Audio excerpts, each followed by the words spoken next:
Welcome, welcome sa bahay ni Kuya Mel. Welcome sa bahay ni Kuya Mel. Welcome sa bahay ni Kuya Mel. Umaga po mga kalingap, yan, nandito po tayo ngayon sa labo. Siyempre, kasama natin si Papa Ed. Yan po si Papa Ed sa likod. Yan, at siyempre si Foreman. Yan, meron po kaming titingnan dito. Yan, kapagawa ng bahay or bagong project ni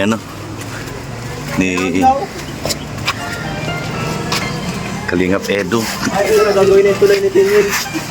Tinyel, gawin mo yung tulay dito ha. Engineer Tinyel. Wala, Kuya Mel, ingat. Arko, yan. Ay, grabe. Ang hirap ang pinadaanan sa atin ni Ella. Ni Foreman. Kalingap Edu. Ha? Ito yung pinapagawa natin tulay. Grabe na matapos. Yan po, kasama natin si Kuya Mel. Shout out po. Shout out. Ito po, Si i-update Peniel. natin update check sa ating pinapagawang tulay. Wow, yaman. Iba talaga si Kalingap Edu. Iba talaga. Ayan. Iba tayo guys. Papagawan ko lang. Parang na tayong DPWH dito. Tinalo ka eh. Matibay. Matibay. Tinalo niya. Dinala ang flood control guys. Iba talaga. Kaya wala tumilip talaga kay Kuya Edu. Tinatago ang DB tapos. Yan, ilang maleta ba yan? Ha? Ilang Para maleta? magawa itong tuloy na to, kailangan ko ng 10 maleta ng Grabe yan. ng cash. Oh. Ito yung listahan ng mga kasabwat. Ay! Grabe! Grabe naman yan si Kuya Foreman talaga. Huwag mong papabuksan yan. Baka makita yung pangalan ko dyan. Pangalan ni Kuya Edu masampo. Oo. Grabe. Nangunguna. Yan, mainit guys, mainit. Guys, grabe. Hi. So, ayan po. Guys, bago rin na papakita namin guys yung ating lupain. Yung ating hindi sa akin. Airlane. Airlane guys. Kay early ba to? Kay early? So, ayan po. At ito meron kasing may magandang balita. Kaya nandito na rin sila Kuya Mel guys. Yan, at siyempre kasama natin si Foreman. Tama ba? Boss. Init Kainitan pero ganitong panahon maganda talagang gawin to eh. Kasi habang hindi pa tagulan, kailangan nating tapusin agad kasi pag inabot na ng ulan. Wala na, mahirap na. Makikita po kuya. Yan po. Totoo kahit Paano kung gagamit ng glutan ni Papa Eds nito? yun nga eh. Mahirap kaya nga kinuha ko muna ang assistant na si Peniel para may tagapayong ako. Sayang gluta daw. Sayang ang gluta. Sana nga itandaan. Nandito na ako, alam si Melvin na eh.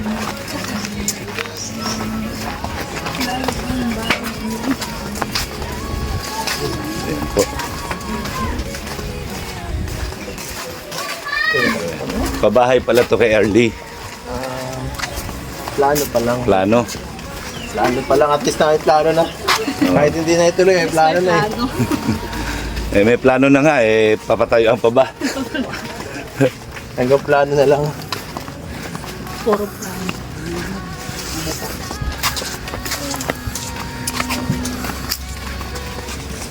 May lakarin din pala papasok, ano? Oo, medyo may dala. Saan na ba yun? Ito na yan. May langka. Ano yung bahay ni Erlio? Saan? Ano mismo yung bahay ni Erlio? So yun mga kalingap, ayan, nakausap na po namin, may mga tao na nakuha si Kalingap Edu. Yan, ipapalinis niya na lang po at pasusukatan ulit para makuha namin yung eksaktong sukat kung hanggang saan kami magpapader. Pagka po napalinis niya yan at nasukatan na, lalagyan na po ng talian and then huhukayan na po yan para magsimula na sa pagbubuo ng bahay. Ayan, so abangan nyo po. Ayan, mga kalingap.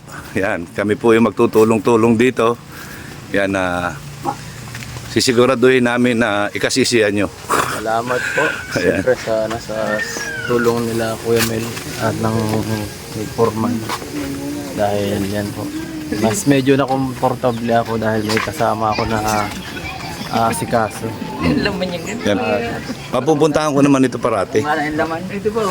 Mapapasyalan ko ito. Thank you. Yan po. Ayan. Kami ay yan muna ngayon. Basta ang ruta. Okay po yan mga kalingap. Maraming salamat po yan sa mga sponsors yan nitong project ni Kalingap Edu. Yan. Shout out po kay Sir Lito, kay Ma'am Mercy. Shout out. Ayo po, salamat po agad sa inyong itutulong. Sana Yan po. ay matupad ang ating plano. Yan. Pagka po na ano na yan, nasukatan na po yan, nalinis na, dire-diretso na po yan. Yan. Maraming salamat po mga kalingap, mga ate, mga kuya. Yan ang laging sinasabi ni Kuya Mel, ang gumagawa ng mabuti sa kapwa ay pinagpapala. Mabuhay tayong lahat hanggang gusto natin ng naaayon sa kaloob Panginoon. Ayan. Mabuhay ka, Pinyel, habang buhay. Ayan. Kuya Edo. Forever. Ayaw mo naman mabuhay ka pa rin. So, ayan. Yan, Kalingap Edu, ano nang plano mo ngayon? Plano ko muna ngayon saan? Sa projecta o Sa project, yun muna asikasuhin ka muna yung paghanap ng pinaka sukat, tapos susunod lilinisan ta na muna para masimulan na yung pagpapa-layout ng bahay. Oo. Pagpanibagong housing project mo ito, no? Pangalawa to guys. Ay, grabe. Yung iba kasi renovate lang eh. Oo, sana Tapos all. yung iba, yung kay Nanay Rose sa pinakauna ko. Kaso yun? Light material. Oy, ito. Sana all. Ito talaga ang pinakamasabi nating pinakamagibat na project ko. Medyo malayo eh. Sementado na talaga to. Sementado. Hindi biro to guys. Hindi na to biro guys. Seryoso ka na to. Yan. Huwag ka mag-alala, nandito naman kami. Yan. Tutulong sa iyo. Naman eh. May foreman, engineer, May engineer. Yan. labor. May labor. Yan. Yan. Okay. So yun mga kalingap. Maraming salamat din kay Kalingap Edu at pinagtiwalaan niya tayo na makasama dito sa project na ito. So, yun lang po. Hanggang dito muna kami. Maraming salamat po sa inyong lahat. God bless.